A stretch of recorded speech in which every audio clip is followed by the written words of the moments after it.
जय गुरुजी संगत ji. Divine love for Guruji channel को सब्सक्राइब कीजिए एंड बेल आइकन को प्रेस कीजिए ताकि आपको लेटेस्ट सत्संग की वीडियोस के अपडेट्स आपको मिल सके। एंड प्लीज वीडियोस को भी लाइक कीजिए। जय गुरुजी।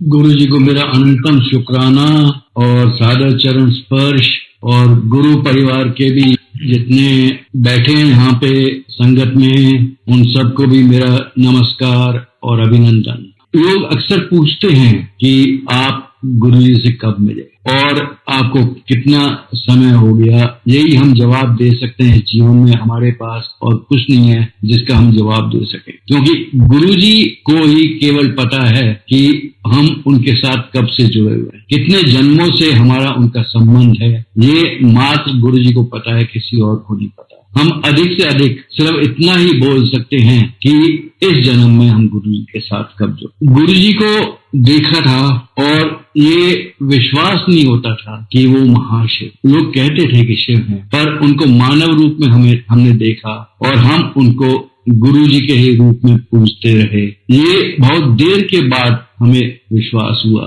कि वो तो साधारण मानव नहीं, वो तो परम पिता परमेश्वर परमात्मा हैं, जिनका हम सब भी अंश हैं। सन 1985 में गुरु जी का इंट्रोडक्शन मुझे कर्नल चैटर्जी के द्वारा मिला था, और उसके बाद आर्मी लाइफ में रहने की वजह से हम घूमते रहे, और गुरु जी का सानिध्य जो है उसका हमें सौभाग्य जो है बहुत कम, मतलब कहना चाहिए कि उनके बारे में हम सुनते रहे, पर शायद गुरु जी की इच्छा रही होगी कि हम अभी जो है उनके बंधनों में, तो उनके चरण में अभी ना आए और अपना काम न करें। पर उनकी कृपा हमेशा बरसती रही है हमारे ऊपर। मुझे याद है एक ब्यास का एक सत्संग हुआ था समटाइम्स इन 80s, जिसमें जो है उस समय काफी लोग थे उस सत्संग में, और सब बैठे हुए थे, शब्द वगैरह चल रहा था, पर लंगर को देर हो रही थी। गुरुजी ने पूछा कि क्या हुआ, लंगर सर्व क्यों नहीं हो रहा। उन दिनों ना तो मोबाइल हुआ करते थे, ना इतनी कम्युनिकेशन की इतनी अच्छी सुविधाएं थी। तो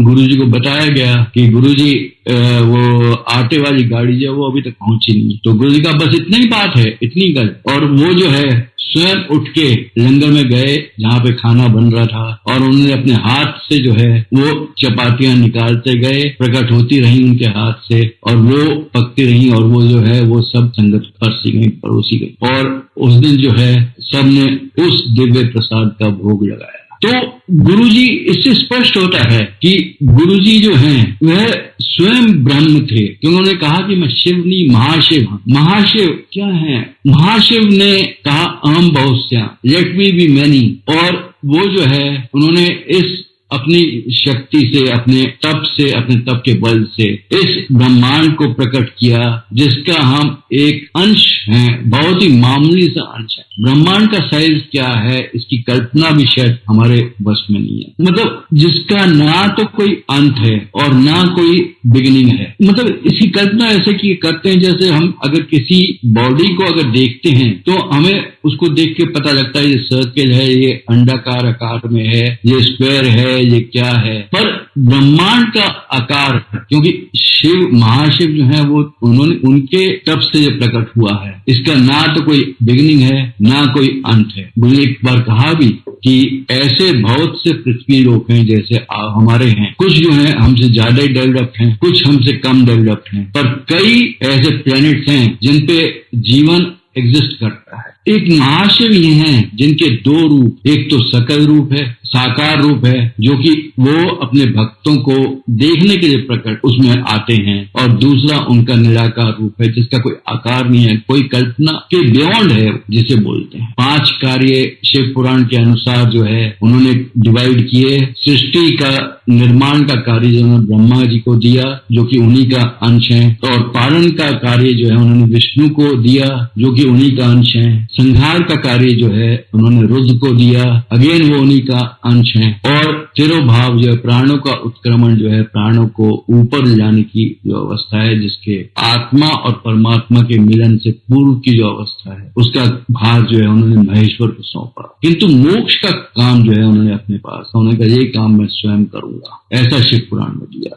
गुरु जी तो इस ब्रह्मांड के महाशिव होने के कारण गुरु जी इस ब्रह्मांड के कर्ता धर्ता सब कुछ वही, और कर्म पे उनका हमेशा स्ट्रेस रहा है कि काम जो है हम कर्म जो है हम जो है अच्छा करें, हम उसमें कोई ढील ढाल नहीं होनी चाहिए, कर्म हमारे हमेशा अच्छे होने चाहिए। ऐसा गुरु जी को देख के साथ रहने से अनुभव जो है मेरा है। और कर्म का जब हम आते हैं, थोड़ा सा मैं उस पर एम्प्लीफाई करूंगा कि संचित कर्म, प्रारब्ध कर्म, क्रियामान कर्म और आगामी कर्म। तो बैंक बैलेंस है जैसा, संचित कर्म जो है सब कर्म जो है सब पैसा आपके बैंक में रहता है और वो आपके पूरे रिसोर्सेज हैं, चाहे वो अच्छे कर्म हो, बुरे कर्म हो, कैसे भी कर्म है वो सब उसी में। प्रारब्ध कर्म जो है वो आप जो है इस जीवन में जो जिनका आपने इस जीवन में निवारण करना है वो आपके प्रारब्ध कर्म है। क्रियामान कर्म जो करंट जो हो रहे हैं कर्म जो है जो आप कर रहे हैं, जैसे कि आप सब लोग सत्संग सुन रहे हैं और मैं सत्संग सुना रहा हूं, तो ये हमारा क्रियामान कर्म। और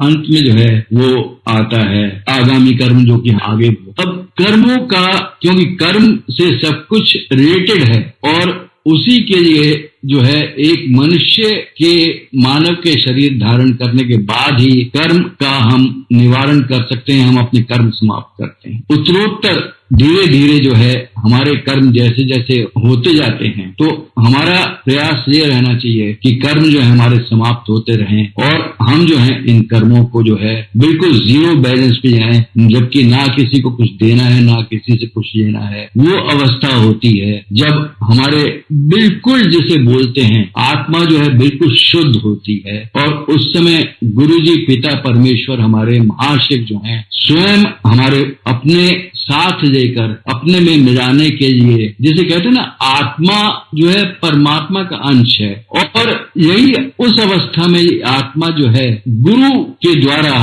परमेश्वर में मिलने की अवस्था पे पहुंचती है। और कितना सुंदर है कि गुरुजी स्वयं जो है हाथ पकड़कर हमारा जो है अपने में ले जाते हैं, अपने में मिलन कराते हैं, जैसे हम जो है उनका अंश बन सकते। पर इसके लिए जो है जैसा कि हमारी सनातन संस्कृति में कहते आए हैं कि अर्थ धर्म काम मोक्ष 4 पिलर्स हैं जिन्होंने सबको संभाला और हमारे जीवन को संभाला हुआ है। और गुरु जी ने भी इंश्योर किया कि सब लोग जो हैं इनका पूरा भोग करें, उपयोग करें। जा ऐश कर कल्याण कितना का वो है कि अर्थ जो है मतलब इस भौतिक पृथ्वी पर रहते हुए जो है हम इनका उपयोग कर सकें, हम इनको एंजॉय कर सकें पूरी तरह और एक स्वस्थ जीवन बिता सकें। इसके लिए जो है गुरु ने सबसे पहले जो है सबके रोग दूर किए, हमारे भी रोग दूर किए। हालांकि जब हम गुरु जी के पास फाइनली मतलब बाद में जब उनका चरणों में जो है बार बार हम जाने लगे, हमें वो अपॉर्चुनिटी मिली कि हम उनके साथ रह सकें, हम उनको नजदीक से देख सकें, तो बहुत ही सुंदर अनुभव थे। और उनके बारे में अभी धीरे धीरे आपको बताऊंगा। और स्वस्थ जीवन पे उनका सबसे पहले जोर। अब जब हम उनके पास पहुंचे थे तो हमारा जीवन नॉर्मली चल रहा था, कोई ऐसी परेशानी नहीं थी। जीवन के उतार चढ़ाव तो आते रहते हैं, सुख दुख आते रहते हैं, और हम उनके साथ आराम से जो है जी रहे। पर केवल गुरु को पता है, गुरु जी को पता रहता था कि किस समय किस भक्त को कहां से कैसे बुलाना है। तो बिल्कुल नॉर्मली चलते हुए भी जब कर्नल चैटर्जी अंकल ने मुझे बताया दोबारा कि गुरुजी तो अभी दिल्ली में है, तो हम जो है उनके पास पहुंच गए। मोर आउट ऑफ क्यूरियोसिटी, कोई ऐसी परेशानी नहीं थी, कोई जीवन में कोई उथल पुथल नहीं हो रही थी जिसका कोई निवारण चाहिए, कुछ नहीं था ऐसा। पर it was more out of curiosity than anything else. शायद मेरे पास उस समय काम नहीं था, वो दैट्स अ माइनर इश्यू जिसका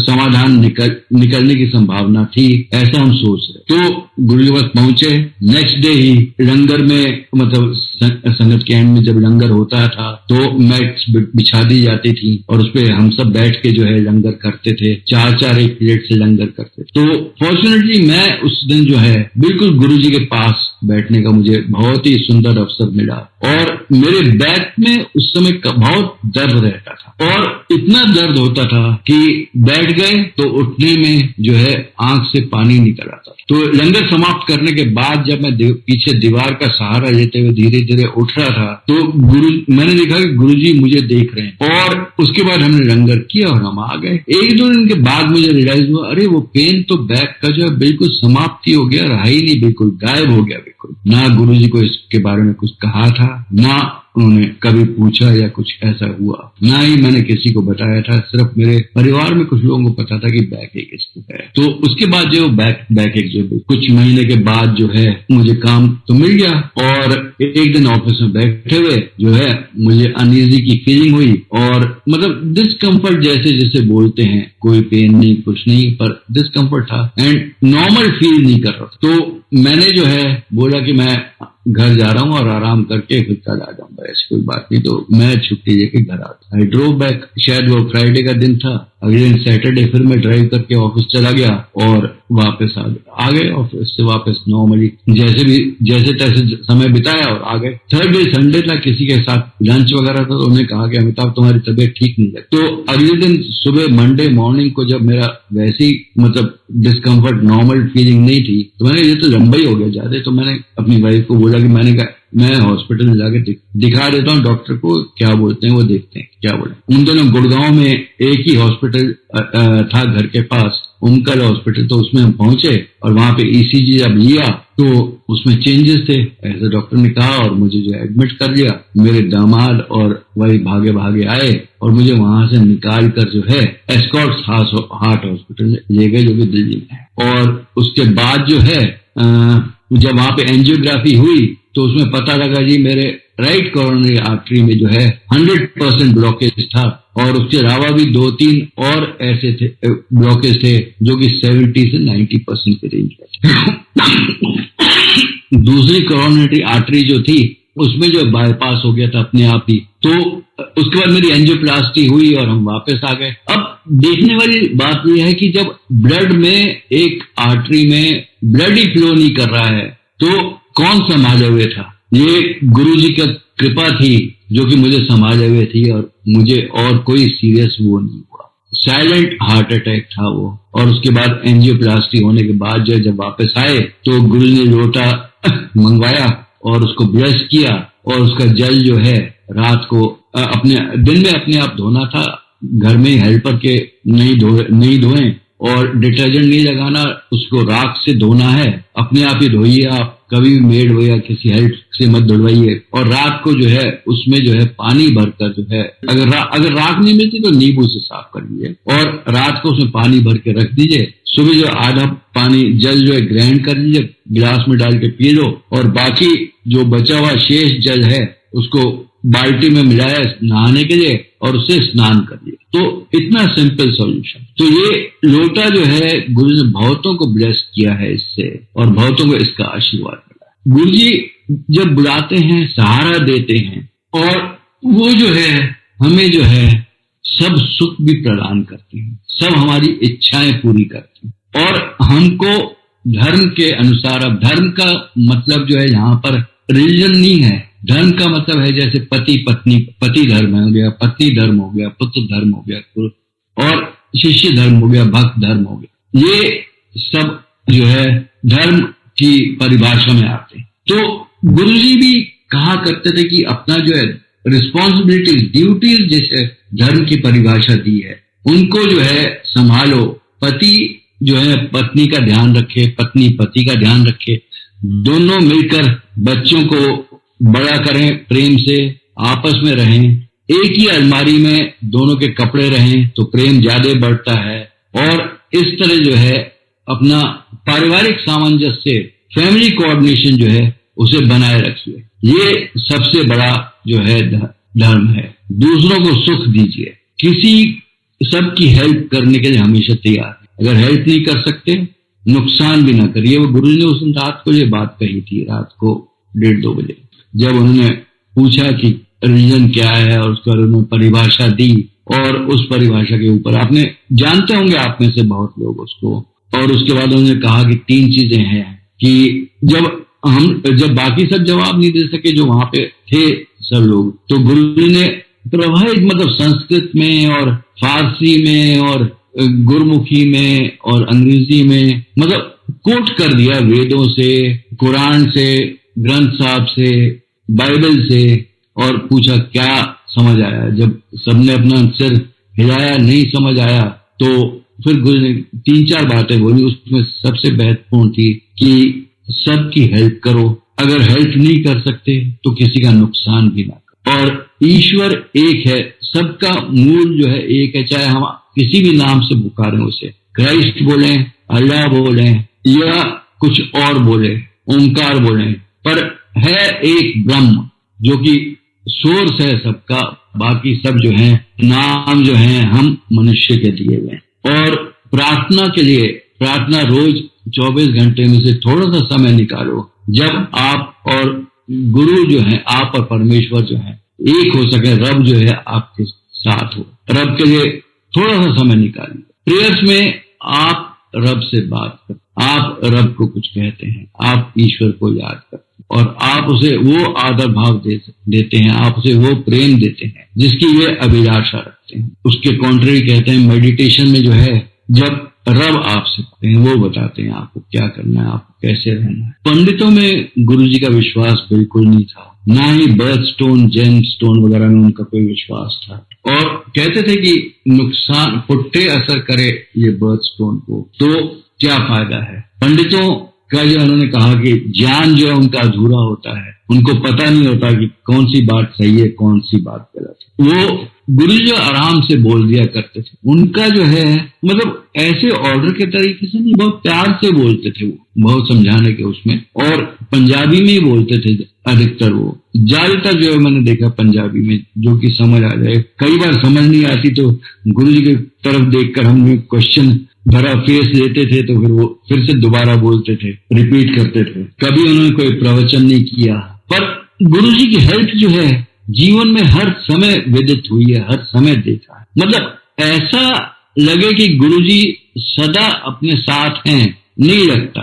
कई बार लगता है कि गुरु जी क्यों नहीं है, क्यों हम इन परेशानी में हैं। पर एक चीज याद रखिए, गुरु के पास आप जब पहुंचते हैं, जब पिता परमेश्वर के पास पहुंचते हैं, तो वो आपकी आस्था का टेस्ट लेते हैं कई बार, और एक बार नहीं लेते, कई बार ये टेस्ट से हमें गुजरना पड़ता है। परेशानियां भी होती हैं जीवन में, उथल पुथल भी होती, और उसमें इतना परेशान हो जाए हम कि हम कुछ उल्टा सीधा कर बैठे, ऐसा गुरुजी की कभी इच्छा नहीं होती और ना कभी हुई। पर जिस समय जीवन में उनकी जरूरत हुई तो हमेशा मुझे साइड पर मिले, हमेशा उनका मुझे साथ मिला है। गुरुजी हमेशा जो है अचानक ही कहीं से प्रकट हो जाते हैं, और जो सबसे अच्छा हमारे लिए होता है, बेशक हमारी वो कामना ना हो, पर वो लॉन्ग रन में जो है हमारे लिए उससे कहीं बेहतर होता है जो हमने खुद अपने बारे में सोचा हो।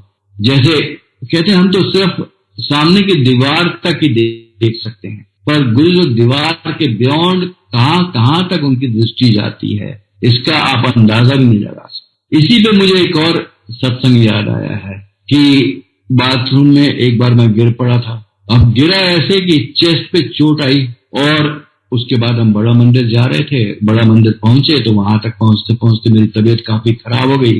तो मैंने भाई को बताया कि बाथरूम में सुबह गिर पड़ा। उन्होंने कहा पहले क्यों नहीं बताया। मैंने कहा इतना दर्द नहीं था, अभी दर्द बढ़ रहा है तो बता रहा हूँ। तो बड़ा मंदिर के पार्किंग में जब तक पहुंचे तब तक तबीयत काफी मतलब ढीली ढाली हो गई थी, और उन्होंने कहा कि किसी डॉक्टर वगैरह के लिए अनाउंसमेंट करें। मैंने कहा नहीं, कोई जरूरत नहीं है। तो वो हाथ पकड़ के मुझे अंदर ले गई, और वहां पे हमने दर्शन वगैरह किए, और उसके बाद लंगर वहां पे हॉल में आकर जो है जैसा प्रसाद मंडे को मिलता है तो वो प्रसाद ग्रहण किया, और उसके बाद जो हम वापस घर की ओर आ गए। तो थोड़ी दूर मुश्किल से 1-1.5 किलोमीटर पहुंचे होंगे कि मेरा दर्द जो है बहुत कम हो गया, मतलब इट वॉज वेरी बेयरेबल जैसे बोल। और उसका जो हॉस्पिटल में दिखा के एक्सरे कराया तो पता लगा जी कि शायद रिब में जो है फ्रैक्चर था और हेयरलाइन क्रैक था, उसकी वजह से दर्द हो रहा। अब डॉक्टर ने कहा कि उसे 2-3 महीने तो लग जाएंगे, पर गुरु कृपा से वो जो है जल्दी ही ठीक हो गया, इतना लंबा समय नहीं लगा। पर उसके 3-4 महीने बाद ही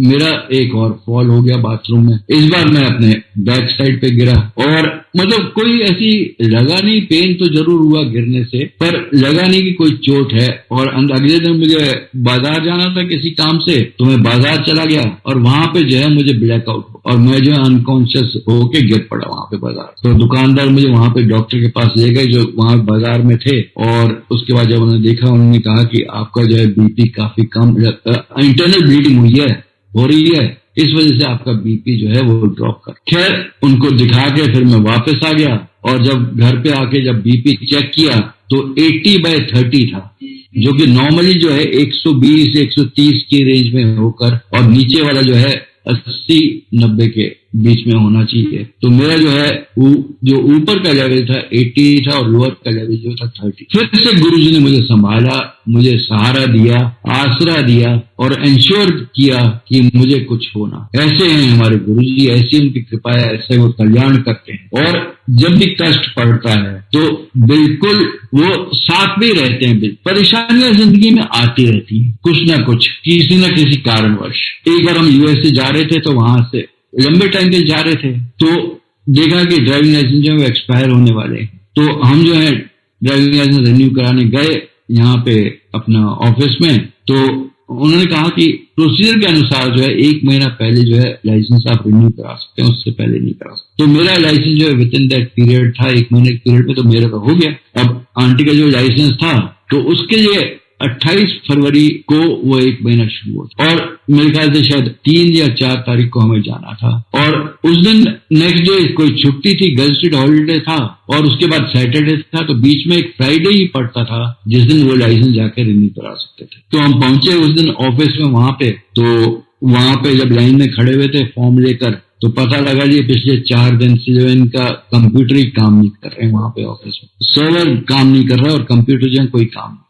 तो जैसे ही आंटी जो है विंडो पर पहुंची, तो उसी समय कंप्यूटर जो ऑन हो गया, सर्वर ने काम करना शुरू कर दिया, और लाइसेंस की फाइल जो है वो फटाफट प्रोसेस हो गई। जैसे ही वो प्रोसेस हुई तो वहां पे जो है हम हेल्प के लिए जो है एक और ऑफिसर के पास गए और उनको बताया, तो उन्होंने कहा कि आप सामने जाके जो है अपना लाइसेंस जो है कलेक्ट कर लीजिए। इमेजिन करिए कि फोटो भी उसी समय खींच गया, लाइसेंस भी उसी समय तैयार हो गया, और उसी समय मिल गया लाइसेंस में, मतलब कोई 1.5-2 घंटे में जो है पूरा काम जो है पूरा हो गया। गुरुजी का सहारा, फिर से गुरुजी की हेल्प, और जब जरूरत होती है वो मिल जाती। मुझे याद है छोटी बेटी के शादी के तुरंत बाद उसको यूएस जाना था, तो उसको वीजा चाहिए था। तो वीजा का जब मैं फॉर्म बैंक में वो फीस जमा कर रहा था, तो उसी समय गुरुजी की वो फ्रेग्रेंस आई, और उसके बाद मैंने फॉर्म जमा कर दिया, और पैसे भी जमा कर दिए जितना चाहिए था, और डेट मिल गई हमें एम्बेसी की, अमेरिकन एम्बेसी की। अब जैसा आपको पता है अमेरिकन एम्बेसी के आसपास जो कि पार्किंग की जगह नहीं है, तो जब मैं लेके गया बेटी को वहां पे, तो मैंने कहा तुम अंदर जाओ, मैं जो डीएसओ में जाके बैठता हूँ वहां पे, और जब खत्म हो जाए तुम्हारा मुझे बता देना। तो मैं उसको वहां पे छोड़ के मैं डीएसओ जा रहा, मुश्किल से 1.5 किलोमीटर ही गया हूँ, थोड़ी दूर ही, कि उसका फोन आ गया कि पापा खत्म हो गया, मैं आई एम वेटिंग आउटसाइड। मैंने अरे इतनी जल्दी खत्म हो गया? कहती हाँ, और वीजा भी मिल गया मुझे। अगेन गुरुजी की कृपा देखिए कि वहां पे उससे कोई खास क्वेश्चन नहीं पूछे, उसको जो है वीजा दे दिया, और वो जो है शादी के बाद जो है तुरंत जा सकते। गुरुजी का जितना भी कहा जाए कम है, हमारे पास शब्द नहीं मिलेंगे, हमारे पास शब्दों की कमी हो जाएगी, पर उनका बखान, उनकी कृपा करते के बारे में बोलते बोलते जो है किताबें भर सकती हैं, और समय की कोई पाबंदी ना हो तो उसके बारे में हम बोलते रहे। गुरु कहते थे कि एक बार गुरु ने कहा कि जे कोई मेरी ओर 1 कदम भी बढ़ाना है, मैं ओदी तरफ 100 कदम चलना। मतलब आप 1 कदम गुरु जी की ओर बढ़ा लीजिए, और वो जो है आपको संभालने के लिए वो भाग कर आपकी तरफ। ऐसे हैं हमारे गुरु जी, और उनको ना तो कोई कभी कोई चाह रही, मतलब किसी मेटीरियल चीज की, ना उनके पास कभी कुछ था। बस उनको हमसे एक ही अभिलाषा रहती थी, एक ही इच्छा रहती थी, प्रेम की। और वो प्रेम जो है हम उनको दे सकते हैं, और उसी प्रेम के बदले जो है आपको उनकी कृपा, उनका कल्याण, उनकी ब्लेसिंग्स सदा सदा मिलती रही। कुछ चीजों के गुरुजी बहुत खिलाफ थे, वहम जैसे थे, वहमों को वो बिल्कुल पसंद नहीं करते थे। व्रत वगैरह भी उनके उसके अगेंस्ट थे। अनलेस व्रत जो है वो आपका अपने हेल्थ के लिए कर रहे हैं, पर वो कहते थे कि ये व्यर्थ की प्रथाएं, व्यर्थ की कस्टम्स, व्यर्थ के रिचुअल्स जो हैं आप बिल्कुल त्याग दो, मत करो ये कर्म, अपने कर्म जो है उसको ठीक रखो, उनको ये जरूरी है। क्योंकि गुरु ने एक बार ये भी कहा कि किसी नो भी पुट्ठे कर्म नाल अगला जन्म नहीं लेना पाओगा। मतलब कि वो हमारे जो है जितने भी बुरे कर्म हैं, जैसा मैंने अभी थोड़ी पहले आपको बताया कि वो समय समय पर ऐसा लगता है वो हमें डिफिकल्टीज में डाल रहे हैं, पर वो जो है हमारे जो है कर्म सीधे कर रहे हैं। और उल्टे कर्म के साथ कभी भी किसी को अगला जन्म नहीं लेना पड़ेगा अगर अगले जन्म की जरूरत पड़े। वैसे तो मोक्ष की ओर हम सब अग्रसर होते हैं और उसी की ओर गुरु जी हमें ले जाते हैं। अब वो एक जन्म में मिले या कुछ और जन्म लेने पड़े, ये हमारे इंडिविजुअल कर्मों पर निर्भर करता है। इसीलिए गुरु जी की क्लास में जो है हर एक डिवोटी का, हर एक भक्त का अपना रिलेशनशिप उनके साथ, और लगता है कि कभी कभी कि गुरुजी किसी को ज्यादा प्रेम करते हैं, किसी कम प्रेम करते हैं, पर ऐसा बिल्कुल नहीं है। वो सबसे बराबर प्रेम करते थे और करते हैं, और सबको एक ही दृष्टि से, समदृष्टि से देखते हैं। पर जैसे हमारा कर्म है उसके मुताबिक ही वो हमें चलाते थे। इसलिए उनके साथ जो रिलेशनशिप है वो व्यक्तिगत रिलेशनशिप है, मतलब हर एक का इंडिविजुअल रिलेशनशिप है। हर एक को अपने अपने जैसे उनकी डेस्टिनी है, जैसे उनके कर्म है, उसके मुताबिक ही वो उससे डील करते थे। एक बहुत ही इंटरेस्टिंग किस्सा है, एक दिन संगत में चाय प्रसाद बंट रहा था और अचानक ही एक अंकल आए और जैसे ही वो गुरुजी के चरण छू के उठे तो जो सेवादार चाय बांट रहे थे सिंगड़ा अंकल, तो उनके हाथ से जो ट्रे जो है उनको लगी और वो पूरी चाय की ट्रे जो है उल्टी होकर जो है उनके गरम गरम चाय जो है उनके ऊपर पे। सब शॉक, मतलब कैसे, पर वो अंकल जो थे वो बोले नहीं कुछ, एक तरफ को जाके बैठ गए। 10-15 मिनट के बाद गुरुजी बोले कि अच्छा हुआ मन में कुछ भाव, मतलब जो मैं एक्सप्लेन कर दूं एग्जैक्टली क्या बोला, वो पंजाबी में बोला कि अगर कुछ उल्टा सीधा सोच लिया होता या कुछ उल्टे भाव जो प्रकट कर दिए होते तो नुकसान होना थी, पर कुछ नहीं प्रकट किया, कुछ नहीं बोला, तो उससे जो है देवताओं ने आके आशीर्वाद दिया है, शनि भी आशीर्वाद देकर गया है। अभी ऐसा गुरु ने बताया, ये उसका जिस्ट है जो मैं आपको बता रहा। इसी तरह एक दिन संगत में बैठे हुए थे, ऊपर से जीने, वो 2 फ्लोर हुआ करते थे एम्पायर स्टेट में, तो जीने पे गमले रखे हुए थे और ऊपर से एक गमला जो है शायद किसी के चढ़ते हुए लगा किसी को, और वो जो है नीचे एक अंकल बैठे हुए थे उनके सिर पे आके गिरा। और उसी समय जो है मतलब अगेन वी आर शॉक्ड कि आवाज हुई बहुत जोर से और सबने उस तरफ देखा। तो उसके बाद जो है बाद में बताया गया कि 2 यमदूत आए थे और गुरुजी जो है, हालांकि हम सबके लिए तो गुरुजी सामने गद्दी में बैठे रहे, पर उन्होंने वहां पे जाके उनको भेजा वापस। जब उन्होंने बोला कि वो सामने उनको लेके जाना है तो उस समय गुरु ने कहा कि नहीं, अभी कहीं नहीं जाएगा, वो मेरी शरण में है और वो यहीं पे रहेगा और आप जा सकते हो वापस। और उनको जो है फिर वापस जाना पड़ा बगैर उन अंकल के, नहीं तो उन अंकल का वो जो है अंतिम समय आ गया उस समय। तो किस तरह गुरु जी के कल्याण मिलते हैं और वो हमेशा हमारे साथ। इसी तरह एक बार मैं भोपाल गया हुआ था, तो वहां पे उस दिन छुट्टी थी, तो हमने सोचा कि अगर अगले दिन छुट्टी थी तो हमने कहा चलो उज्जैन होके आते हैं, महाकालेश्वर मंदिर के दर्शन करेंगे और वहां पे चले जाएंगे। तो सुबह जो है 6 बजे गाड़ी निकलती थी, तो हमें होटल से निकलते हुए बाय टाइम ऑटो मिला तो बहुत टाइम हो गया था, तो इतना टाइम बचा नहीं था, बस फिर भी हम चले गए स्टेशन। और जब हम स्टेशन पहुंचे तो हमने एक कुली से पूछा कि उज्जैन वाली गाड़ी निकल गई? कहता नहीं अभी नहीं निकली, अभी यहीं पर है। नॉर्मली रोज तो निकल जाती है टाइम से, पर आज रुकी हुई है किसी वजह से। तो टिकट लेके हम जो है भागे और ट्रेन में बैठे, और जैसे ही मैं ट्रेन में बैठा उसके बाद ही वो गाड़ी चली जैसे कि हमारे लिए रुकी हो। उज्जैन पहुंचकर हम महाकालेश्वर के मंदिर में पहुंचे। तो जब मैं एंट्री के लिए टिकट वगैरह ले रहा था, जो भी एंट्रेंस का प्रोसीजर था उसे फॉलो कर रहा था, एक पंडित जी आए हमारे पास और वो जो है जबरदस्ती हमें जो है अपने साथ ले गए। हालांकि पंडितों से मैं दूर रहता हूँ क्योंकि मुझे जो है बहुत ही वो जैसे तीर्थ स्थानों में होता है, पंडे होते हैं और वो हमेशा लूटने की उसमें रहते हैं, तो उस विश्वास से जो मैं उनसे दूर रहता था। पर ये पंडित जी हैं जबरदस्ती हमारे साथ रहे और हमें अंदर ले गए और पूरी तरह दर्शन कराए। और ना सिर्फ वो, उन्होंने इतने अच्छे दर्शन कराए कि वहां पे जो शिवलिंग जो है बहुत बड़े साइज का है, 3.5 का शिवलिंग। मुझे अंदर भेजकर शिवलिंग के पास जो है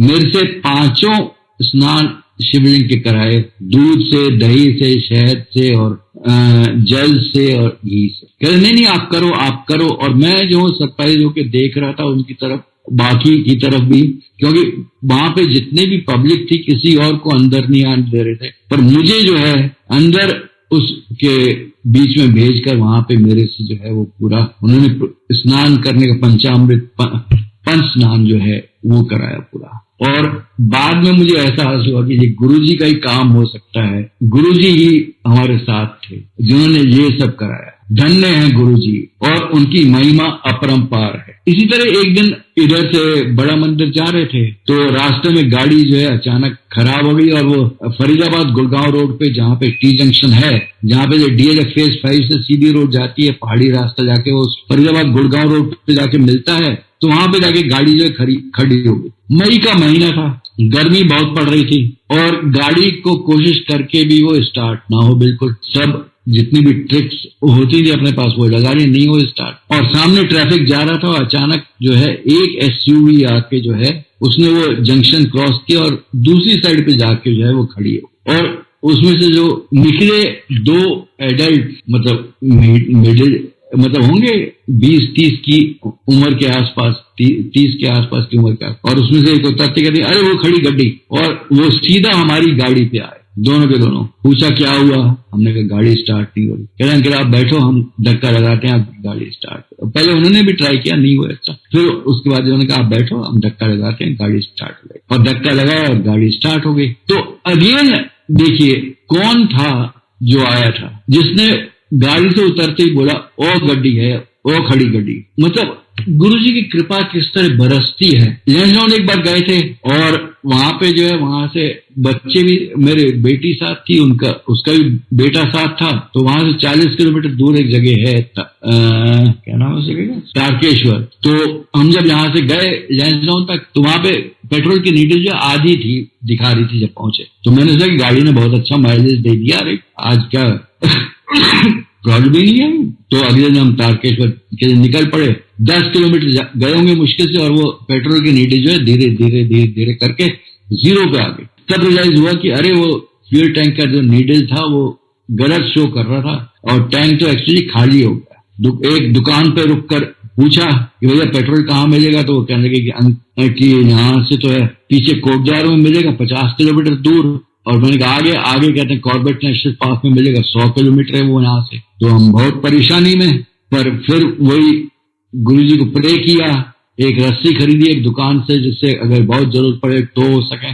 और उसके बाद जो है हम निकल के जो है मंदिर में पहुंचे और नीडल जो है 0 से नीचे आ गई थी तब तक। और तारकेश्वर में वहां पे कहते हैं जो शिवलिंग है वो जमीन से प्रकट हुआ है। तो वहां पे हम पहुंचे मंदिर में, वहां पे मंदिर के दर्शन वगैरह किए, वापस आए और मैंने पार्किंग में जो गाड़ियां थी उनसे रिक्वेस्ट किया कि भैया किसी को पेट्रोल मिल जाए। तो एक दो ने कहा ट्राई कर लो, पाइप से भी ट्राई किया, पर आजकल की गाड़ियों में पाइप बहुत टेढ़े मेढ़े हैं, तो मतलब जहाँ पे फ्यूल डालते हैं वहां से पेट्रोल टैंक से जो पाइप है वो काफी टेढ़ा मेढ़ा है, तो पाइप जो जहाँ पहुंचता नहीं है। तो एक टैक्सी ड्राइवर ने बोला कि अंकल आप चलो, हम अगर कोई भी हुआ तो हम टो कर लेंगे। आप वापस लैंसडाउन पहुंचे, उसी एम्प्टी टैंक के साथ बिना पेट्रोल के गाड़ी चलाई। उस दिन कोई मेरे ख्याल से 30 और 40-70 किलोमीटर के करीब गाड़ी चली होगी। लैंसडाउन पहुंचे वापस, तो वहां पे पूछा भैया पेट्रोल कहाँ मिलेगा, कहते हैं स्टेशन हेडक्वार्टर में मिलेगा आर्मी कैंप में। तो हमने कहा वहां पे तो काफी सैटरडे का दिन था, तो हमने कहा बहुत मुश्किल है वहां पे, तो कौन ऑब्लाइज करेगा रिटायर्ड ऑफिसर को थोड़ा, और परेशानी भी किसी ऑफिसर को परेशान करें और वहां से वो सब ठीक नहीं है। तो फिर एक ने बताया कि पीछे एक दुकानदार है जो कि बोतल में पेट्रोल रखता है। तो उसके जाके मैंने पूछा तो उसने कहा साहब मेरे पास 4 बोतल है पेट्रोल की, और 4 बोतल पेट्रोल में आप इमेजिन करिए 750 मिलीलीटर हर एक बोतल के हिसाब से जो है 3 लीटर पेट्रोल उसके पास निकला। और वो 3 लीटर मैंने फटाफट गाड़ी में डाला, और अगले दिन जब हम वापस आए नीचे कोट द्वार में आके मैंने पेट्रोल जो है वो भरा। और माइंड करिए कोट द्वार जो है वहां से 35 किलोमीटर है, और वो जो पेट्रोल डाला था वो इतना था काफी कि कोट द्वार में उसने हमें जो है पेट्रोल पंप तक जाके खड़ा कर। इसी तरह गुरु जी कृपा हमेशा रही है, हमेशा साथ रहे, और जिसको जरूरत पड़ेगी उसके साथ हमेशा ये कृपा बनी रही। एक दिन गुरु जी ड्रीम में आए थे, बहुत कम बार ड्रीम में आए हैं पर एक दिन आए थे। जैसे संगत में बैठे हुए हैं, हम सब भी बैठे हुए थे, तो गुरु जी जो है एक दो के साथ घूम रहे हैं संगत में इधर उधर, मतलब एक संगत में वो घूम रहे हैं, हर एक के सामने आ रहे हैं, कुछ बात कर रहे हैं। तो जब मेरे पास पहुंचे तो बोले एनु दे दो, ए करूंगा। तो मेरे मन में हुआ कि क्या, और इसके आगे गुरु जी कुछ नहीं बोले, और उसके थोड़ी देर बाद जो है वो ड्रीम जो है मतलब समाप्त हो। जब मैं उठा तो फिर मुझे हुआ कि गुरु ने क्या बोला है, एनु दे दो, ए करूंगा, क्या करना है समझ नहीं आया। अब गुरु जी जब चोले में थे तो 2006 में उन्होंने अपनी संगत को बोलना शुरू किया कि सत्संग लिख के जाओ। तो संगत जो सत्संग लिख के जाती थी, कईयों से उन्होंने दोबारा भी लिखवाए सत्संग, कई जो है ऑडियो सीडी बना के जाए, कईयों के इंटरव्यू हुए, और पर गुरु ने ये नहीं बताया। और जो भी सत्संग लिख के जाता था, ये ऑडियो सीडी वगैरह होते थे, ये सब वो जीतू अंकल को, जितेंद्र पंत अंकल को दे दिया कर, पर क्या करना है इनका ये बताया। तो 2007 में जब गुरु ने चोला छोड़ा, और उसके बाद जीतू अंकल ने ये कंपाइल करके जो है ये सत्संग जो है कंपाइलेशन हुआ इनका, और ये लाइट ऑफ डिविनिटी करके आपके सामने आया। अब लाइट ऑफ डिविनिटी अंग्रेजी में थी, तो कुछ दिन बाद जो है, मे बी कुछ महीनों बाद जो है मेरे से पूछा गया इसका हिंदी ट्रांसलेशन कर लोगे? तो मैंने कहा हाँ कर लेंगे, प्रॉब्लम क्या है, उसमें तो कोई प्रॉब्लम नहीं है, तो करो इसे। तो मैंने करना शुरू किया उसे ट्रांसलेशन, और हर बार जब मैं बैठता रहा ट्रांसलेशन के, गुरु जी से प्रे करता रहे, गुरु जी आप मेरे साथ रहे। तो ट्रांसलेशन के टाइम पे गुरु जी थ्रू आउट मेरे साथ रहे, और उसका हिंदी ट्रांसलेशन हुआ। और वो इसलिए हुआ कि अंग्रेजी जो है भाषा बहुत कम लोग समझते हैं, और डिमांड थी कि इसका हिंदी ट्रांसलेशन हो, और वो गुरु ने स्वयं करवाया, स्वयं किया रादर, मैं तो सिर्फ मीडिया था उसमें। और वो आपके सामने दिव्य आभा बनकर आपके सामने आई है, और फ्री डिस्ट्रीब्यूशन के लिए अवेलेबल है, जिसको चाहिए उसको मिल सकता। अब लाइट ऑफ डिविनिटी या दिव्य आभा जो है, दोनों ग्रंथ जो हैं वो गुरु जी के रत्न हैं, क्योंकि गुरु जी की सिलेक्टेड संगत के जो सत्संग थे और उनके जो संदेश है, उन सत्संग के द्वारा जो है वो मिलते हैं आपको, वो उनमें डिस्क्राइब्ड हैं। तो these are the chosen ones. Guru ji अपने टाइम पे कहते थे कि शिव पुराण पढ़ो, और दूसरी पुस्तक जो उन्होंने पढ़ने को रिकमेंड करी वो है ऑटोबायोग्राफी ऑफ अ योगी। शिव पुराण पढ़िया कर, या ऑटोबायोग्राफी ऑफ योगी पढ़े। उसी के स्टैंडर्ड पे ये लाइट ऑफ डिविनिटी और दिव्य आभा जो है उसी स्टैंडर्ड पर है, और ये गुरु जी के संदेश हैं जो कि सब तक पहुंचने चाहिए, और सब तक पहुंचे, यही उनकी अभिलाषा थी। और इसलिए उन्होंने वो सत्संग लिखवाए कि ये मेरे संदेश हैं, और इसको आप सब पढ़िए, आप सब समझिए, और आप सब जो है इनको ग्रहण करिए और इनको फॉलो करिए। ये जितना भी गुरु जी का आजकल बहुत बिजनेस चलने लगा है, और कई लोग जो हैं वो अलग अलग बिजनेस करते हैं, मतलब गुरु जी के नाम पे कई चीजें बेचते हैं, पर लाइट ऑफ डिविनिटी और दिव्य आभा जो है फ्री ऑफ कॉस्ट अवेलेबल है, इनके लिए कोई पेमेंट नहीं है, फ्री डिस्ट्रीब्यूशन के लिए है। इसी तरह बड़ा मंदिर जब बन रहा था तो उस समय भी बहुत चमत्कार देखे हैं। जब गणेश जी की मूर्ति स्थापित हुई तो उनकी आंखें ब्लिंक हुई, और एक बार गुरु ने कहा भी कि उससे पहले जब वो कंस्ट्रक्शन के लिए पानी की जरूरत पड़ती है, सबसे इंपॉर्टेंट चीज है, पर वहां पे पानी जो है कहीं अवेलेबल नहीं था, बड़ा मंदिर जहां पर है उस समय। तो अब पानी कहाँ से आए, तो किसी को बुलाएगा। राजस्थान में है वो एक लोग जो है एक डंडा लेके घूमते रहते हैं, और वो पेंडुलम की तरह से घुमाते हैं, और जहां पे उसके मूवमेंट्स होते हैं वहां पे बोलते हैं कि वो इधर खोदो, इधर पानी मिलेगा। तो बड़ा मंदिर के लिए भी ऐसे जब कंस्ट्रक्शन शुरू हुआ तो उस समय बुलाया किसी को और उसको बोला कि भैया देख के बताओ पानी कहाँ पर है। उसने कहा नहीं है। ढूंढ गांव के उसने काफी टाइम लगाया और उसके बाद बोला कि यहाँ पे पानी कहीं भी। तो रघुवीर अंकल ने जो है समस्या जो गुरुजी के सामने जब पेश हुई तो गुरु ने कहा कि जहाँ पे अभी मेन गेट है वहां से इस डायरेक्शन में जाइए, आप इतने कदम चलोगे और वहां पे खोदोगे तो वहां पे आपको पानी मिलेगा। अब 500 गज के नीचे 500 फीट पे नीचे जाके जो खारा पानी होगा तो और खोदो तो 1200 फीट पे जाके आपको मीठा पानी मिलेगा। और मैंने गंगा उत्थे भेजी है। तो कितनी बड़ी बात है कि गुरु जी का कथन है कि उन्होंने गंगा को उधर भेजा है बड़ा मंदिर के नीचे। यहाँ पे गंगा का पानी जो है मिला, जब खोदा गया, बोरवेल खोदा गया तो निश्चित रूप से 500 फीट के गहराई पे जाके जो है नमकीन पानी मिला, खारा पानी मिला, जैसा डेजर्ट्स में होता है ब्रैकिश वाटर। और जब और खोदा गया तो 1200 फीट पे जाके जो है फिर जो है आपको वो मीठा जल मिला।